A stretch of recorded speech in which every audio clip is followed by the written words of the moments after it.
profits or the financial aspect of our life, how that influences our decision making in a lot of things. In 2012, when my dad passed away to a sudden heart attack, my wife and I at that time were running a business in Houston, Texas. We left our corporate jobs. We got married, and then we were working in the same place, and that was the time I told her, either you leave or I'm gonna quit, but the two of us cannot work in the same company. That gave us the momentum of, what is it that I really wanted to do with my life? So we moved to Houston, Texas as young entrepreneurs in our 20s, and we did that business. In 2012, when I got that phone call that my dad was not there anymore, I had to make a very complicated choice, a very tough decision at that time to figure out what is it that I really wanted to do in my life. But because the time period was so short, I was told when I went back home, I didn't even get a chance to actually see him or say goodbye. I only got back to his ashes. And the only thing that I found out after that was there's a big project that he had committed to on Tuesday that was put on hold because of the incident. Someone has to execute that project. Someone has to figure out if we do not comply with the terms and conditions of this huge global corporation, and there was going to be a big financial implication to that business. I was in a position where I had to leave the country for an uncertain period of time. I didn't know when I was going to come back. I didn't know when the project is going to get completed. I had decided I'll go back, spend some time with my mom, and also help her, but at the same time, try to finish this obligation that he had. So I finished the project. And along with the finishing of the project, once we got paid, came a lot of different problems. We had family members come in and ask for debt that in their eyes was owed 20 years ago. Not when he was alive, but when he was gone. I was given statements, written statements, to figure out who do I want to pay what. And along with that came one really tough decision. My grandmother, who spent most of the time with my mom and my dad, and she lived there all her life, she decided to take us to the court. Ever heard of that? Grandmothers suing grandkids to take them to the court to figure out what is it that I can get because I am concerned about my well-being.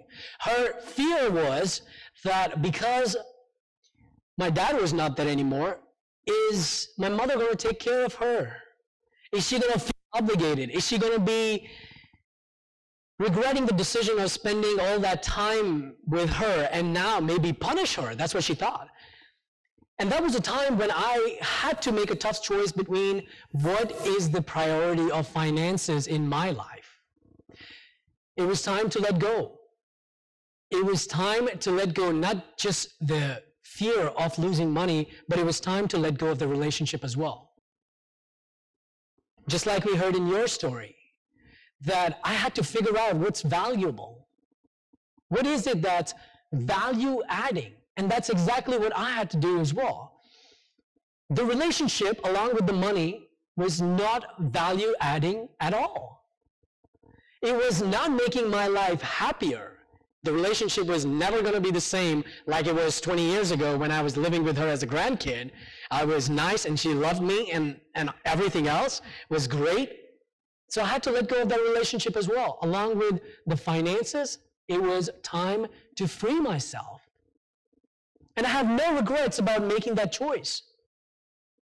Because it was my own decision to figure out whether I want freedom, whether I want to be completely free of all these things that were going on in my head about what's going to happen if I lose that money. I'm going to fight it. I'll go to the court, we'll fight it. None of that was going to make my life easier. It actually was going to make it a lot more difficult, and that's the reason it was time to just let it go. So think beyond profits. Looking at how money is adding value in your life. What's the paycheck that you're bringing home? What is it that your paycheck is bringing you? Is it bringing you peace of mind? Or is it bringing in more trouble with it? And if it's time to let go, then free yourself. The methodology or method, which is also another scientific method that organizations utilize, is identifying value-added product or services. Largest corporations of the world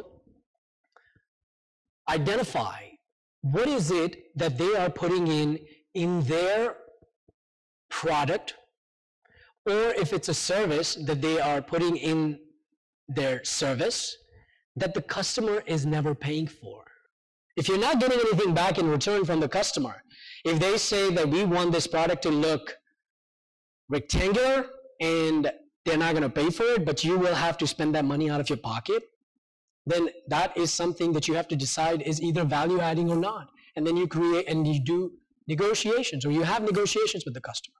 So the strategy is value added benefit that you see of whatever you have in your life. So you said there are different definitions of value, value adding. How would you define it? Value? Yeah.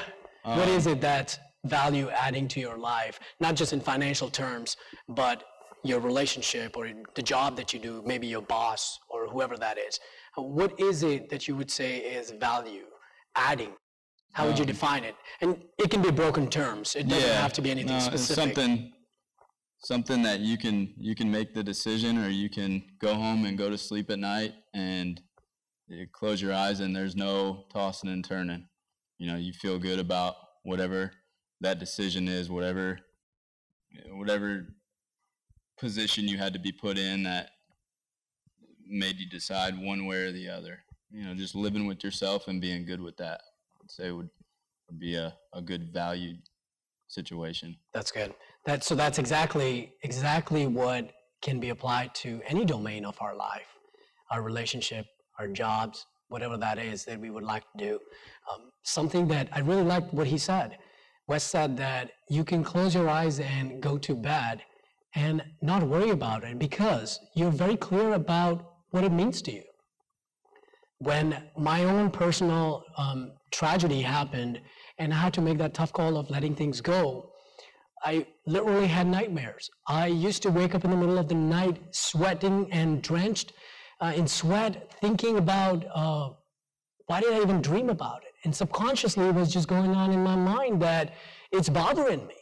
It had been bothering me for a while. So then I used to have hives. My wife would say, "What's wrong with you?" I'll wake up in the morning, I'll look in the mirror, I have hives on my face.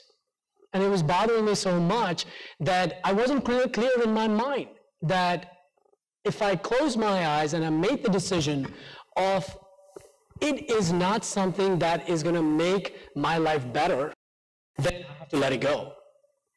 And that is exactly what specifically finances do.